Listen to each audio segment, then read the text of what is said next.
Kitakubu. Hey everyone, KitaSean here, so welcome back to another worth the roll video for Fate's Grand Order. If you play the USA version of Fate's Grand Order, then you probably already know that Saber Wars Part 2 is coming really soon. To be more specific, October 18th.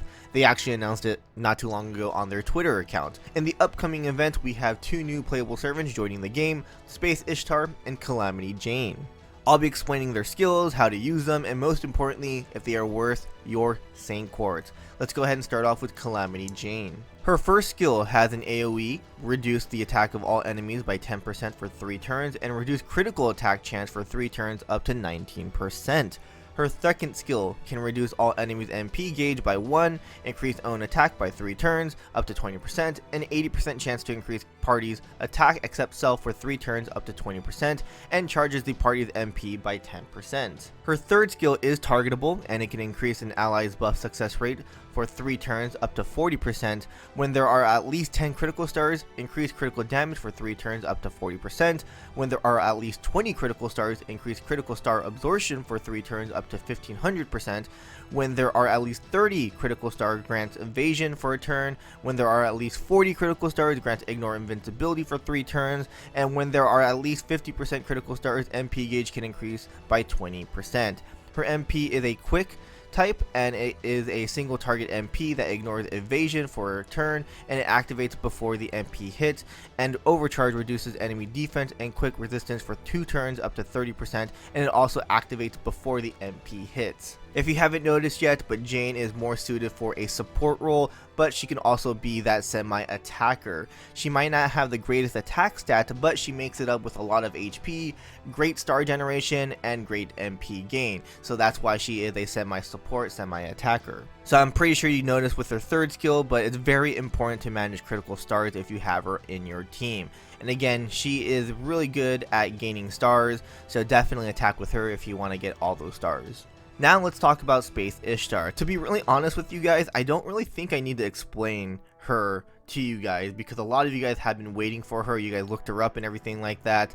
But hey, let's go ahead and go over her kit anyways. Her first skill increases her attack by 3 turns up to 20% and party up to 30%, and grants the party charm debuff immunity except for herself for 3 turns. Her second skill increases her MP damage for 1 time for 3 turns up to 20%, grants invincibility for 1 attack for 3 turns, and she can switch her MP type, the first servant to be able to do this skill.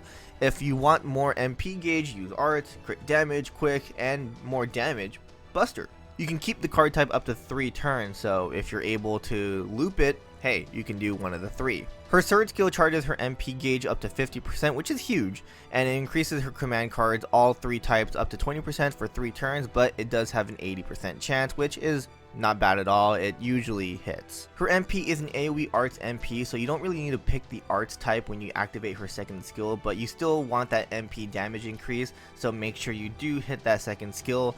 Also, her MP does increase her extra damage by 100% for a turn, so you definitely want to try and do that extra attack. And overcharge increases her MP damage up to 3 turns, so if you're able to loop, you can do a lot more damage. Now that we know their kits, are both of these servants worth your Saint Quartz?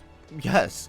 Or more specifically, Space Ishtar is. Calamity Jane is like an added bonus, but personally I really like Calamity Jane. I think she's really worth it, at least for me.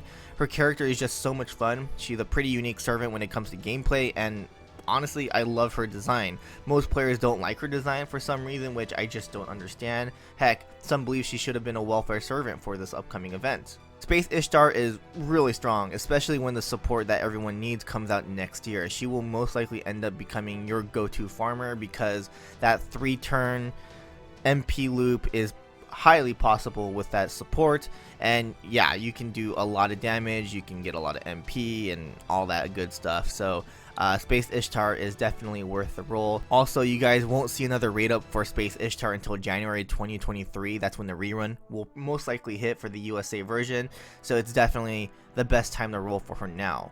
So are you guys gonna roll for Space Ishtar and Calamity Jane? Comment down below and tell me, and I'll see you guys in the next one. Laters.